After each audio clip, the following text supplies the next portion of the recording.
You're a mass of energy in a high speed of vibration. You operate on a very high frequency. You're moving so fast you appear to be still. But I'm going to tell you, nothing about you is still. It's moving at a very, very high speed. If we were to photograph your body with Curlian photography, that's the way you would look. Your body would be a glistening, radiating, gleaming form. That's how you and I look, in truth. If you were to stand in front of an infrared television camera in a completely dark room, you would be a glistening, radiating, gleaming form. A frequency is a level of vibration. Okay? There's an infinite number of frequencies. Every frequency is hooked up to the one above and the one below. There's no line of demarcation where one stops and the other starts. Now, if you understand this in depth, that means everything in this universe is connected. There is only one power. It manifests in many different forms.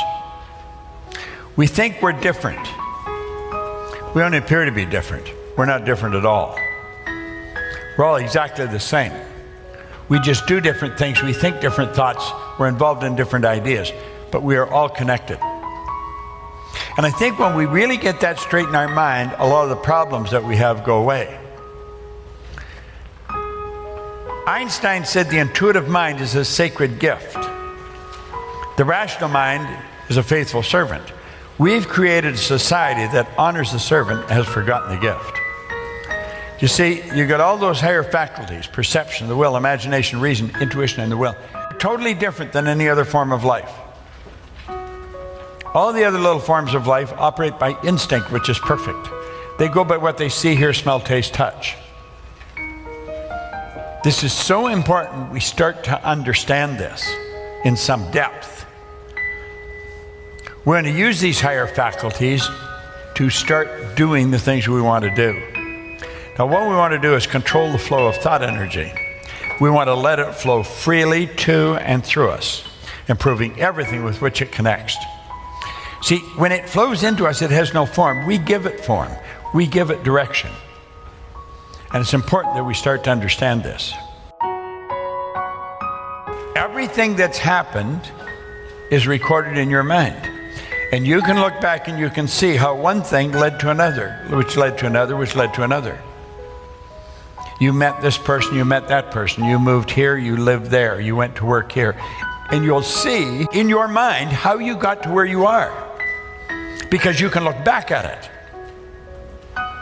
Now, when you go to look ahead, you say, that's where I want to go.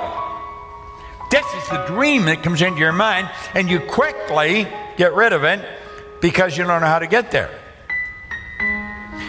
When we think of something, when it comes to our mind, let's understand nothing is created or destroyed. We've tuned into something that already is.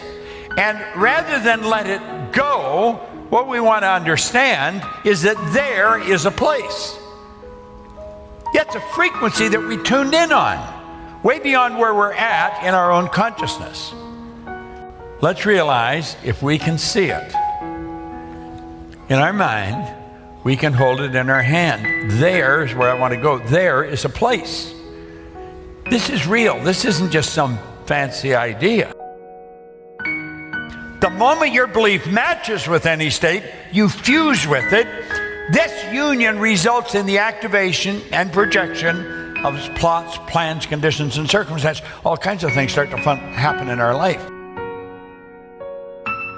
When we see something, it's not just something, it's a place. There is a place. It's a frequency. When we get on that frequency, all kinds of things start to happen. This new state of conscious awareness becomes our home from which we view the world. Act like the person you want to become.